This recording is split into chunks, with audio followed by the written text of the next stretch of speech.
Hello and welcome to Just Films and That. This is the podcast that celebrates films we think might be underrated, underseen, and sometimes we even talk about those classic films to try and figure out why they might be a classic. And that is exactly what we're doing this week. Josh has picked Rebel Without a Cause from 1955. So let's get to it.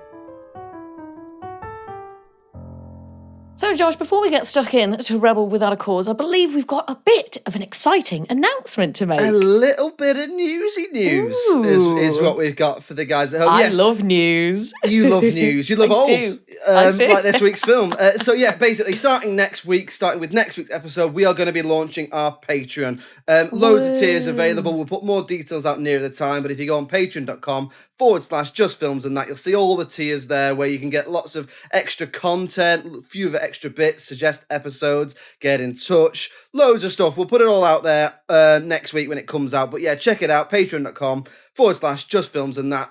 A little bit of extra money. It's not a lot of extra money, but you might be able to get a bit of extra content and contribute towards the show, which would be much appreciated. So yeah, exciting. Patreon. It's about bloody time, isn't it, that we did this? How long have we been doing this How now? long have I been saying to you, I'm going to set a Patreon up, and you've gone, I'll do the Patreon. Right, he says it every time. This is the year. It's happening, guys. This is it. It's happening. Always took the end of 2022. That was what I've always said. That I've always said before the World Cup. Yeah, that was it. That was always the line. So that's the news. Let's get on with the show. So, Josh, as I said, you picked this week's film and you went with Rebel Without a Cause from 1955. Wow. So, spoiler warning, listeners, if you haven't seen that one. So, Josh, do tell us, what is the film about and why did you pick it? What is the film about? Well, it's about a rebel. And he's looking for his cause. He's looking for it. I don't think he can find it. And he can't find it. And the film is... So the film is essentially about three characters played by James Dean, Natalie Wood, and another guy whose name's gone out of my head, Sal Mineo. They play three sort of middle-class, disillusioned teenagers in the 50s. And it's a film that's a little bit about generational divides and all sorts of themes and stuff like that. That's basically what it's about. I'm not going to go into it any more than that. Why did I pick it? Well, Alice, James Dean, innit? James Dean of the music scene. Dean. Oh yeah, and that one as well. So many songs written about or around James Dean. I think we've already answered our question as to whether this is a classic or not, my friend. So similarly with you picking Gentlemen Prefer Blondes because we wanted to do a Marilyn Monroe film. Well, similarly with James Dean, he didn't do many films. Obviously, tragically died very, very young before this even came out. Was it really? It was. Oh my goodness! And so I wanted to, similar to Gentlemen Prefer Blondes, delve into an icon's the film he's probably most associated with. The red jacket, the leaning up against the wall, the smoking, the cars, the 50s, all that sort of stuff. Very cool. Very cool. And it's so cool. Such a rebel. Without a cause, he hasn't got one. He's not got a cause, has he? So that's why I picked it, because basically James Dean, and I wanted to know. I want to know James Dean. I want to know Daniel Bedingfield. Yeah. Bet you've not heard of that, have you? Did you? No. You've not heard of James Dean the Daniel Bedingfield, not the man. Right, no, I had heard of the man, but no, not familiar. I think I only know one Daniel Bedingfield song. To be honest, gotta get through this. I gotta get through this. Which you think at the start of every episode. Every episode's like, I gotta get fucking through this. If you're not the one, if you're not the one, a bit more slow down. That you did, or the ones that you did. Others, other tracks. So you hadn't seen a James Dean film before? No, I hadn't. This was the first one. He didn't do many. No. I think it was like 4 or 5. Really, yeah. Or something like that. He did this. So there was this that came out after he died, and Giant, which came out after he died, and East of Eden as well. And I think there's some other stuff, but I don't know the massive ins and outs of it. So no, I'd never seen a James Dean film before. What about you? No, I hadn't. And when you said it, like, I knew that the title of that film was very iconic. And it was one that in the back of my mind, I was going to watch this eventually, like whether for the podcast or just of my own accord, because I had to, I think. And this podcast is sort of as sort of reinvigorated a love for classic film that I sort of had throughout college and uni, because you're presented with these films, and then I hadn't really gone back to them, and then now I'm back into it. So yeah, I was really excited for this one, really looking forward to it. So first of all, then Josh, in general, how did you feel coming away from this? What did you expect? And then what did you feel? Go. A mixture of things, really. I think overall I enjoyed it. Hmm. There's a lot to like in there, which we'll get into. I also came away from it feeling really sad Yeah. Yeah. because obviously it's quite it does deal with a lot of societal issues of the time, but also Hmm. you're watching it knowing that he died before it came out. And Yeah. not only that, but actually a little fact before we get into it, which does sort of frame how you watch the film, which is all three leads in this film died in tragic circumstances. Oh, really? So Oh, my James Dean goodness. died in a car accident when he was 24. Natalie Wood, who's the female lead in the film, died in sort of, I don't really know the ins and outs of it. I know there's a lot of sort of conspiracy theories, but essentially she Oh. died on a boat. Ah, And there's okay. theories of how that happened and who did it Right. and if anyone Hmm. did it, etc. And then Sal Mineo, who plays Plato, he was mugged and killed in a mugging. Oh, my Um, goodness. Oh, so yeah, wow. which I never knew going into it. So that sort of sense of Oh, it, way to bring the mood down, yeah, and man. then let's finish it now. It's gonna have a Yeah. cry, Go but have a no. cry So and so listen to Danny so Bedingfield. it. If you're not the one, if so that I didn't know that going into it. I knew about James Dean, but I didn't know about the other Mm, ones. So yeah. overall, I mean, I thought there was loads to like in this. Let's Hmm. start by getting into the performances. I Okay. think it's pretty well performed all around. But let's Hmm. talk about James Dean's character because I think he is 23, 24 in this, and he's Hmm. carrying quite a big film at the time, Hmm. which is not something you see that much of these days. A lot of people, they play older, or they're cast older or whatever. You don't see a lot of films in this day and age dealing with this sort of topic, which I think was Hmm. interesting. And I thought he carries the film really well. He's got a lot to do in this film. So not only is he incredibly sort of charming and handsome and watchable, but there's a lot of balance in what he has to do because he has to find this balance and this relationship between being cool and troubled, but also being vulnerable and Hmm. masculine. And Hmm. I thought he did it really, really well. I thought it portrayed his sort of frustration and repression at his circumstances really, really well. The other sort of two lead performances from Sal Mineo and Natalie Wood were really good as well. Enjoyed that, and then all the older cast members around them sort of giving very, very stellar supporting performances, supporting the sort of younger leads and stuff. So I really, really enjoyed that. And then the other thing as well is I loved elements of the script. Hmm. The first point about the script is the dialogue. I really like the way that it's written. It's a lot more. The dialogue is a lot more naturalistic. If you look at some of the other classic films we've done from around the time, so like Gentlemen Prefer Blondes or The Great Dictator, now they're a lot more melodramatic in the way that they're Hmm. presented. I mean, obviously, Gentlemen Prefer Blondes is a musical, and Musical. and Yep. Great Dictator is only 10 years before this, but it's still the world was so different when they made that versus this. Mm. So it's a lot more naturalistic. So it does again. It feels like you're watching. It does feel like I know we said this before, but it feels like you're watching a play. It feels like you're watching, Streetcar Named Desire or something like that. And then add to that as well. I thought there was some really good themes that the film brought up around things like masculinity, Hmm. morality, generational differences, and that sort of thing. And then add to that as a whole package, you can really see, the influence of this film on other films. And I think it's quite interesting when you do a podcast like this and when we both love our films and stuff, when you go back and watch these classic films, one of the real joys of them is to go, oh, that influenced that, or that influenced that. So obviously, Hmm. things like Back to the Future. So, like, Back to the Hmm. Future is set in the 50s, right? Around the time that this is set. So there's a lot of stuff that I was watching in this film like that looks a lot like Back to the Future, like the cars and the way that it looks, but also things like the dialogue, the way they speak to each other, calling him a chicken, which is a big part of Back to the Future and that sort of thing. And then there's Mm. other things as well, like I don't know. One thing I noticed was like Titanic. That if you look at the way this film and other films influence Titanic, in that it's that feeling of like being trapped by your status and being trapped by your family. This film it does that as well, and then obviously you've got The Room and The Oh, Disaster oh Artist, gosh. which Well, yeah, well, well, well. if for those who don't know, for those who are familiar with The Room, the "You're Tearing Me Apart" You're tearing me lean that comes from apart. this film. That's not an original line. So Yep. Tommy Wiseau really, Hmm. really wanted to be James Dean, and there's a bit in Yeah. it where James Dean's character says, "You're tearing me apart" to his parents, and Hmm. you can't watch it now without. If you've seen The Room, you can't watch it without thinking of Tommy.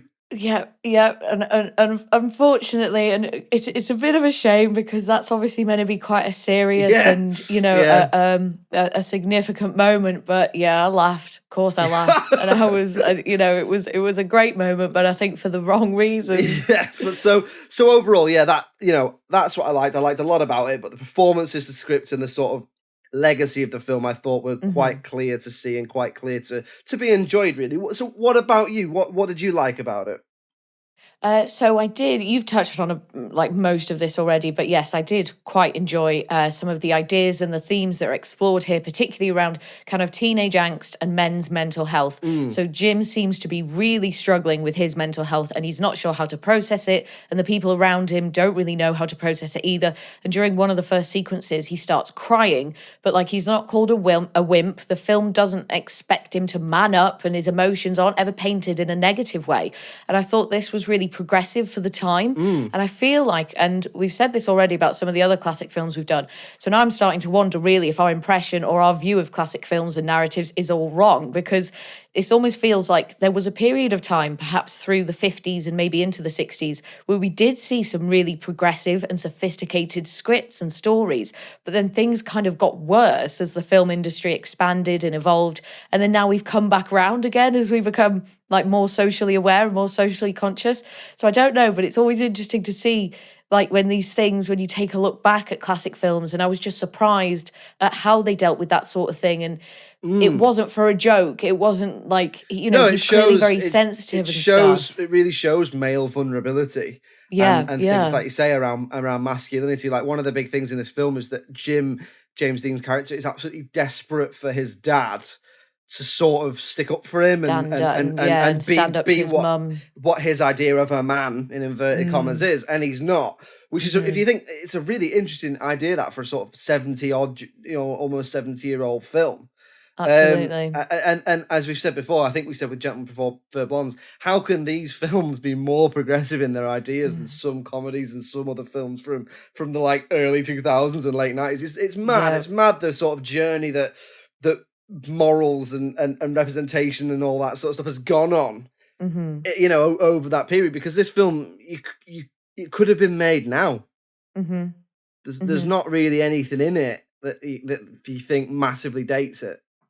Not at all, actually. And I hadn't really thought of that. And I guess when we, considering if it's a classic, what makes it a classic, but that would certainly give it like a few points in that regard, is that there Yeah. was no character and there was no circumstance that kind of made you go, oh God, oh, like how there's a bit in Breakfast at Tiffany's with some real negative like representation. It's like, oh Yeah. God, like it's just toe curling and it's It's cringy and it's mad, yeah. awful.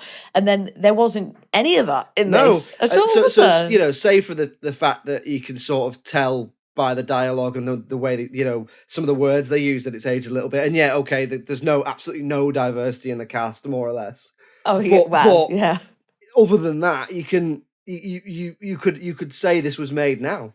Yeah, it's not offensively bad, and No. some recent films truly are.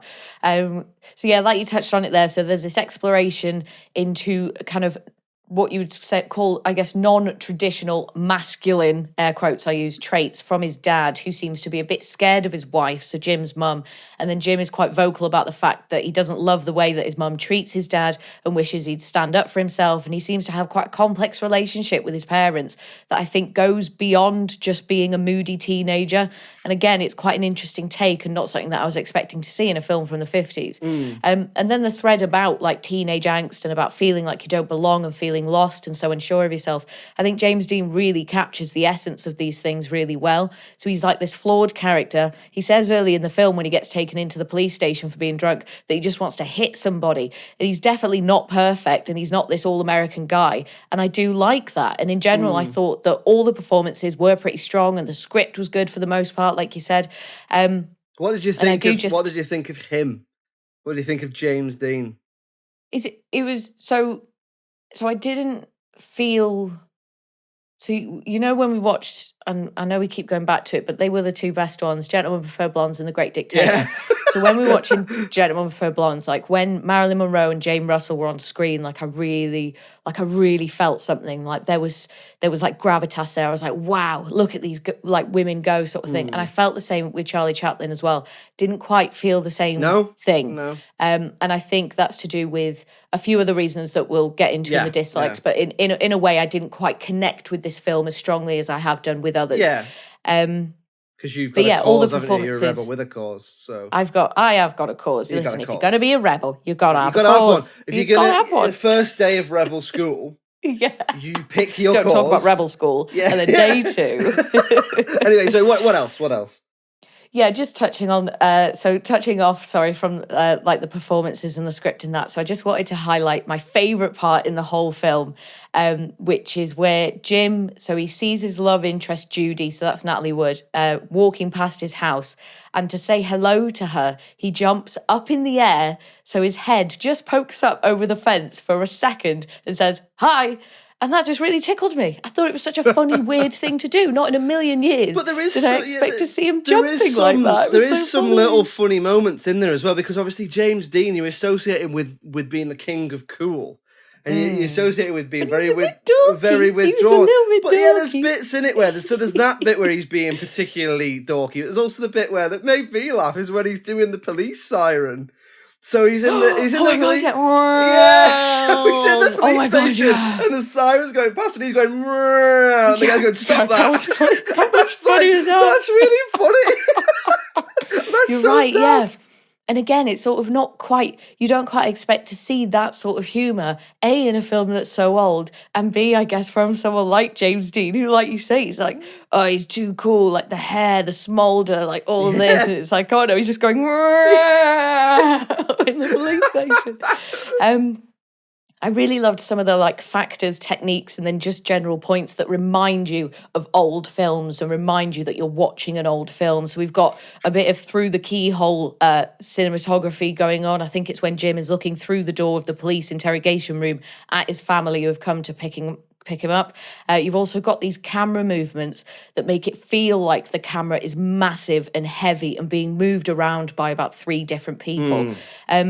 And then as the family are leaving the police station, the dad pulls out a handful of cigars and offers them to the police. And I was just like, again, What a lad. just not something you'd see. Just What a not something lad. you'd see. It was like it's the most natural thing ever. It's like, oh, cigar. And he's got like a stash of cigars that he's been carrying around in his pocket. I just really like that. And just finally, something interesting that I noted in this as well. So many of the actors, for me, resemble actors that are around today. So potentially indicating either that Hollywood really does have a type or that people have styled themselves on these classic actors, right? So Channing Tatum looks so similar to James Dean. Obviously, he's a much more stacked James Dean, but if you look at their faces, the eyes, the nose, they look so similar. I could see a touch of Leo in there as well. So then I think it's interesting that you mentioned the Titanic. Do you think is James Dean, is he like classically handsome? I mean, he's not handsome. Like he's not I wouldn't necessarily go Not for your that. cup of I'm much more like, you know, Keanu Reeves, long dark hair, that's sort of where I'm at sort of thing. But he's not attractive. Like I'm not blind. Do you know what I mean? But it would make sense that if people were to model themselves on him, and I think as well, isn't Fry from Futurama, like isn't his outfit based Oh, is on it? James Is it Dean in based this on film this, with the is red it? jacket and the white t-shirt? That makes sense, That might though, be yeah. true, or it might be a coincidence, but I think there might be something to that. So not just him. So Natalie Wood, who plays Judy, looks exactly like Anna Friel. Do you know Think? you know who Anna Friel is, don't you? Yeah. Did you not notice any of this? Oh my gosh, you need to go back and look at these pictures side by side. But then obviously, if she looks like Anna Friel, then, but you know, by default, she looks a bit like Zooey Deschanel and then also Katy Perry at the same time.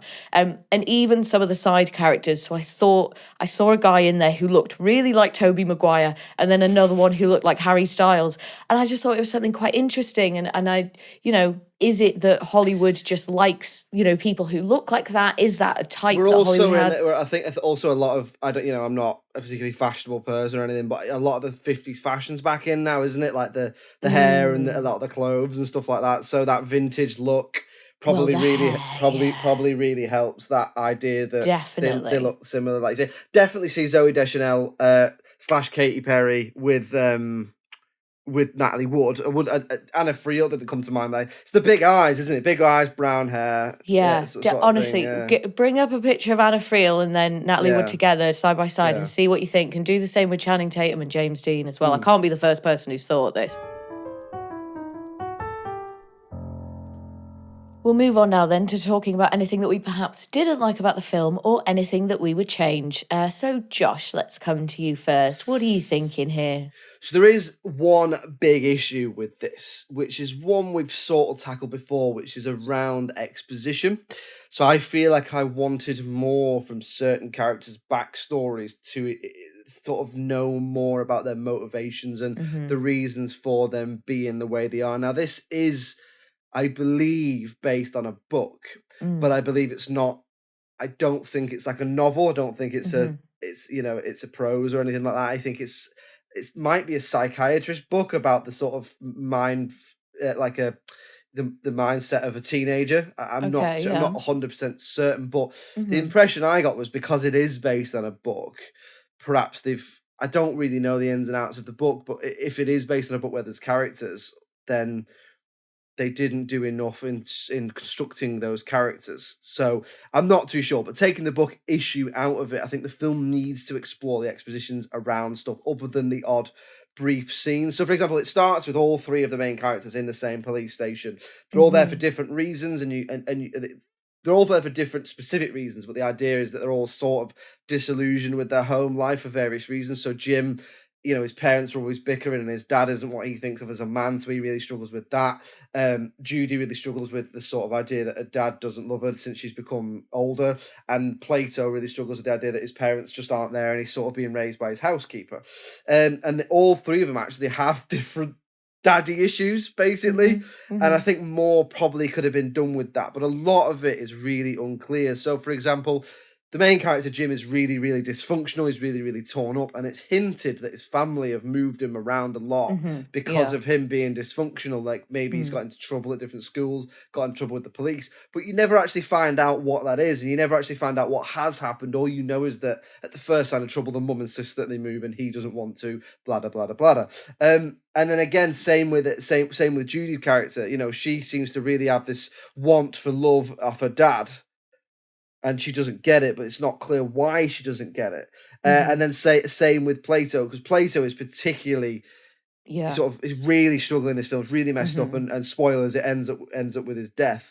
So I think we needed more exposition in general around the motivations of the characters in order to form more of an attachment to them, be able to form more of a sort of a rationale around them. I mean, it starts one of the reasons Plato. Did you catch why Plato's in prison in the police station? Did he shoot a load of puppies? Shot a load of puppies. Yeah. So I was like, well, fuck Plato.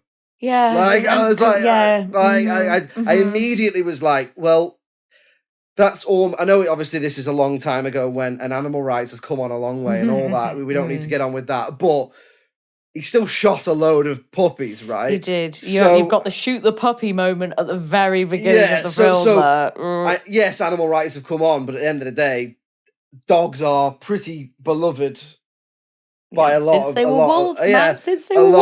people. So you still, even back then, you must have people go, "Hang on, what? He shot a load of puppies?" Like, because that immediately makes you go, "Well, I can't get on board with this character." Like, I hate you. What an absolute awful person. But then I wonder. Sorry, go on. No, sorry. I wonder though if that's to really highlight how troubled he is. So you've got like, say, Jim's character. He's like, oh well, he's drank too much, he's being a bit drunk and disorderly, so then he's in the police station for that. It's like, well, what did Plato do? Oh, he shot a load of puppies, and that's a few levels beyond just being drunk, into fifth right? gear. He's a bit pissed. Yeah. She was found wandering about. What did the third guy do?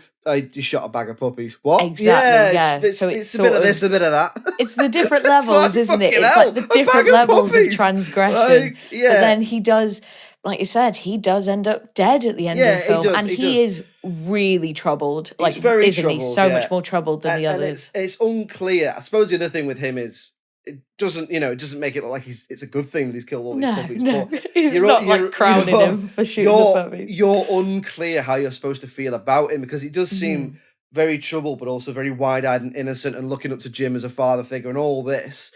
But so troubled to the point where, like you say, it ends up with him being killed by the police because he's running at the police. So there's a bit of element around more backstory, particularly the main three characters, and then other stuff like Buzz, who's one of the antagonists, hates Jim. You don't really know why, other than the fact that he's the new kid. He's the new kid in town, man. Yeah, there's a few plot beats, isn't there, that's like because we need X, Y, and Z to happen. Indeed. So we need you to have a car race. We need you to fall off the cliff. So Buzz doesn't like Jim. At first, Judy and Jim have no relationship, and then they seem to go from no relationship to being sort of young sweethearts within the space of a couple of hours. Within the space of a couple of hours. And we've all been there, Alice. We've all fallen in love. Yes, your mates shot a bag of puppies. Exactly. You're in an abandoned high house. School at age 25. You know, it's what it's like. So there's a little bit of that, and then other things as well. Like obviously, Buzz then dies in the chicken run, or when they're playing chicken, and then all his mates go after them. But you don't know any of them are. They're just his mates, and they're just completely and utterly faceless. Like there's bits where they're looking for them. I even had to go to myself, who are they? Because they're his mates, but their motivation is I think revenge, but you're not really sure. And Buzz knew what he was getting into, so it's just a bit murky, I think, in terms of character development and motivations. And I think a little bit more you could have taken it up a notch. Although if it wasn't carried by good performances and good elements of the script, I suppose it's a tale of two sides of the coin in terms of the script, isn't it? On the one hand, it's really good dialogue and it deals with some really good themes, and on the other hand, it's a bit slapdash in places in terms of motivations. But that's the main thing for me. What about you? Because I know you touched on some stuff earlier. So what did you not like? What would you change? Well, there are a few things, but your point there that you've just made really informs my point, and I think I hadn't realised it. Thank you. So that's we're so in sync, man. So the main thing for me is that some of the moments that they build up to be really dramatic were just falling flat with me. So some of the stuff like when the kids are picking on Jim, there's all these long pauses and this really big dramatic tense music, but it felt like the film was really trying to build tension and make you feel on edge, but it just wasn't hitting me at all. So it all just felt a bit daft. So there's a scene where Jim is having a knife fight with Judy's boyfriend Buzz, and this went on way too long, like they were dancing around each other with the knives and jabbing at the air for what felt like ages. And it just went on too long, and it felt like a drag instead of feeling dramatic and tense. Bit West Side Story, innit? It's a bit...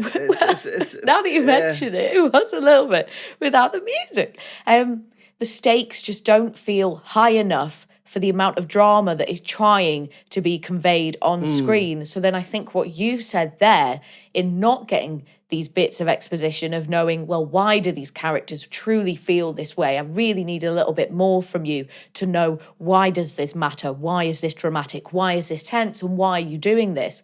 So I feel like what you've explained there really informs why I felt the way that I did. But I do want to say that there is one exception to this that was one of the best moments in the film, except for, of course, Jim jumping over the fence and going, hi, which was and the police siren. And the police siren is so funny. But it is the end. So the final sequence. So when Plato gets shot by the police, and they have like a bit of the stakeout in the observatory. So I really did feel the emotional impact of that moment. But it was the only time in the film where I felt like a sort of a true emotional reaction, and the sort of emotional reaction that I think the film wanted me to feel, which will just bring me on slightly to this next point, but you have already mentioned it, but that you're tearing me apart, like that is funny now. Like I can't, unfortunately it is, yeah. I can't feel the way that the film wants me to feel about that line.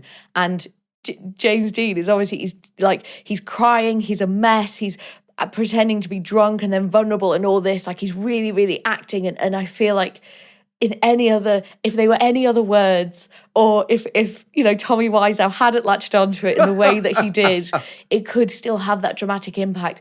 But unfortunately, it just doesn't anymore, which is a bit of a shame. The music I did find quite annoying at times. So Did just you? the score, yeah. And what's really annoying me is that I can't pinpoint why I found it annoying. And that is not a good argument. I like to usually come to this saying, this is why I found the music annoying. It was distracting. It didn't match the theme. It didn't match the action, whatever. But with this, I can't quite pinpoint why I found it annoying, unless it was just that it was indicating something much more dramatic was happening than what was actually Right. happening. Yeah. And then just finally, just got to mention this as well. All those actors are way too old. They're Yeah. playing high school kids and they're just so old, which means I did not connect to them as high school kids at all, right? So you get it in something like Grease, but it doesn't matter as much because Grease is a totally different vibe. So you just kind of get on board with it. But with this, like, they look at least in their mid-20s. Buzz looked like he could be your age, Josh. He really could. No, like, I was 25, just about 21, just turned 18. Mid sort of 20s. Yeah. So No, it I know what you mean. just- There's a touch of the Spider-Man's about it. There's like it's a bit much. it's like when you're looking at it, they got fucking 5 o'clock shadow, and you're like, oh yeah, it's a teenager looking forward to your exams, are you? Exactly. Like, And I think the thing for me as well is that I did not know, because I didn't really have any knowledge of this film at all No. before going in. I didn't know it was a high school thing. I didn't know that it was a story about that, and that it was a story about high school kids and the, you know, the sort of challenges that they face. So I wasn't quite prepared for it. So then when I'm watching all the opening scenes of, you know, Jim being drunk in the police station and all this, and I'm like, all right, so he went out and got pissed, like whatever. And then it cuts to him being in high school and it's like, oh, he's meant to be like 16 or something. So I was like, right, okay, so that's why. So yeah, just a few things there. I don't want to say that it quashed the enjoyment of the film for me, but as I've said before, a huge thing for me is connecting to those characters, or at least connecting to the story in some way. And there was a gap somewhere. It didn't quite make it from the screen into my heart, which really is what I'm looking for. And my heart's open. Your heart's well open. I'll cry at Ewoks. Like, I'll cry at anything. Like, if this film had been entirely made with Ewoks instead of people, different story, man. Different story. Like, I'd be the floodgates would have also opened. Do you know what I Ewoks mean? and this film both about rebels. So Oh my god, yeah. you know. Oh, see, reverberating But no, throughout time. Man. I completely agree with you there. There's a certain disconnect, and it's not because of the age of the film. I think it's because of the way the characters are written.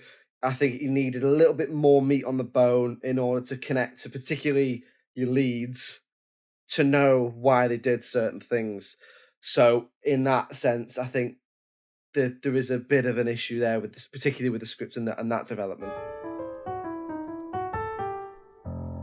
Well, we'll move on now then to talking about the critical reception. Now, Josh, you have chose this. This is one of our classic films, so we do want to determine what makes it a classic, if it is deserving of that status. But we will, of course, take a look at the critical It's what we reception, do. because It's what we how do. could we not? So let me think about this. If we think about other classic films that we've done, they always score pretty Smash it. They darn always smash well, it, don't don't they? they? I guess they're classics for a reason. And when they're truly classics, it means that you can, you know, new critics can go back and watch these films now and come away with an overall positive opinion. Let me see. For me, it isn't as good as Gentlemen Prefer Blondes. It's a completely different beast. It really is. It's a different genre. It's a different narrative completely. When I think about the way it made me feel, there was something missing, but I'd wonder if I am not the target audience or if maybe I'm just missing something. I reckon we got to go into the 8s. It's Ooh. easily, That's higher than I gotta thought. be. That's higher than I thought. yeah. I think I'll go. I'll say that it got like an 85. I'll sit in the middle of the 80s there with 85. I wouldn't give it that. No. I would probably. Oh God, I feel really mean like giving it a low score, but if this film was made today and I was watching this film today and James Dean wasn't who he is, and you know we push all that aside, I would probably be giving this like in a 6, like in the realms of the 6s. Yeah. For how I think, like you said, not fleshed out some of the story and some of the characters were. There, that's what I would give it. But I Okay. reckon it did pretty well, and I reckon the critics love it. So I mean, from my own point of view, before I say the scores, I'd be pretty much the same as you. Like, the film was carried by the legacy of James Dean. Like, as a Yeah. film, it was all right. There's some good stuff in it, good performances. But if it wasn't him, if it was someone who lived a long, happy life and either died or was still alive, if it was like, I don't know, someone else of the time, then it probably wouldn't be as iconic as it is. So, how did it do at the time of recording? IMDb gives it 7.6 out of 10. Oh, well, that's lower than I thought. It is. I was surprised at that. But then we head on over to Rotten Tomatoes. Okey-dokey, And the go on, audience lads. give it 88%. Oh, And the okay. critics give it 93%, which gosh, averages okay. out at a whopping and accurate guess of 85%. No, Yeah. shut up. Oh, So, God. I'm okay. so good at this game. 2 questions then. We got 2 questions. The first one, Okay. numero uno. Is it overrated, underrated, or appropriately rated? So I think it might be overrated. Josh, I I think it might be overrated. I have to agree. Yeah. I think it's not massively so. Do you know what I mean? It wasn't a terrible film. There Not was at good all, things. There not was at things. all. There was good things. There was issues. But I think 85% for me overrated, and you'd probably say the same. Yeah. So Yeah. that might be our first overrated classic. I think Because didn't we say Meet Me in St. Louis get something stupid like 100%? I think because it got 100%, yeah, it's overrated. But it was one of those things where when you can still like feel it. So Yeah. if you can still feel it, I think that's it's fine. definitely But not for in my this, of the classics we've done, it's definitely not in my top. Like Great Dictators in with a bullet at number 1, and to be honest, I don't think anything's going to touch that. yeah. So I'll be interested to know. And then it probably is Gentlemen Prefer Blondes, and then we've done other ones as well. Saturday Night Fever was pretty good. Yeah. So question number 2 then, the big question for this Okay. episode, regardless of critical reception, does it deserve to be a classic? So I don't know if it deserves to be a classic. However, I do think that it clearly is because of the sort of James Dean's image, his name, his sort of the way he is as this actor, as this character, that has reverberated through time. The You're Tearing Me Apart will now be iconic forever, whether for good reasons or bad reasons, doesn't matter. And the whole notion of a rebel without a cause, too fast to live, too young to die, like that's all to do with him, isn't it? So that is still very much present. But I'm interested to know what grabbed people about this. Why did those critics give it those scores? What is it really? What am I missing? Are they being or overawed? is it? Are we reading too much into it? Are we looking too deep? Is it literally just because he was a pretty cool guy on screen playing a different kind of hero, something that maybe cinema goers hadn't seen up until that point, and then because of his very sudden and very tragic death, all those things together just kind of that's what it's about, isn't it? And that's the thing, isn't it? So for me, it does deserve to be a classic. And the reason for that is, we can sit here and we can say, well, without James Dean and the legacy of it and him being the king of cool and all that sort of stuff, it wouldn't be a classic. But the fact remains is he is in it. And it has people might not know what it's about, but the title, the sort of imagery around the film, the costume, the pictures of him, the famous pictures of James Dean, a lot of them are from this film. So it's unavoidable. A little bit like a sort of different a different flavor of the Gentlemen Prefer Blondes discussion that we had is he is in it. So yeah, I think yes, it is a classic. So for me, yeah, it does deserve to be a classic. It's just a bit critically overrated for my personal tastes. What say you? Yeah, I think, and the fact is, it is a classic, and there are things in there that I was surprised to see for a film from that era. So we will put this one in the classic vault. So there we go, another classic film done, and another classic film deserving of being a classic because we said so. Who are we? Don't really matter. We said it, therefore it's true. Next week we'll be back with another episode, and let me tell you, it's an exciting one next week because we've got some very special guests joining us. And it's plural. And it's a plural. It's a first for Just Films and that, but keep an eye on the socials, and we will tell you near the time who it's going to be, but do listen in because it's going to be, well, it is, because we already recorded it, a great episode. In the meantime, if you want to get in touch with us, the email address is filmsandthatpod@gmail.com. We're on all the social medias, Twitter, Instagram, Facebook, TikTok. Check us out. We're always trying to put content out there. And please, like I said at the beginning of the episode, do check out the Patreon. And I'll tell you what else, we're on the television, aren't we, Alice?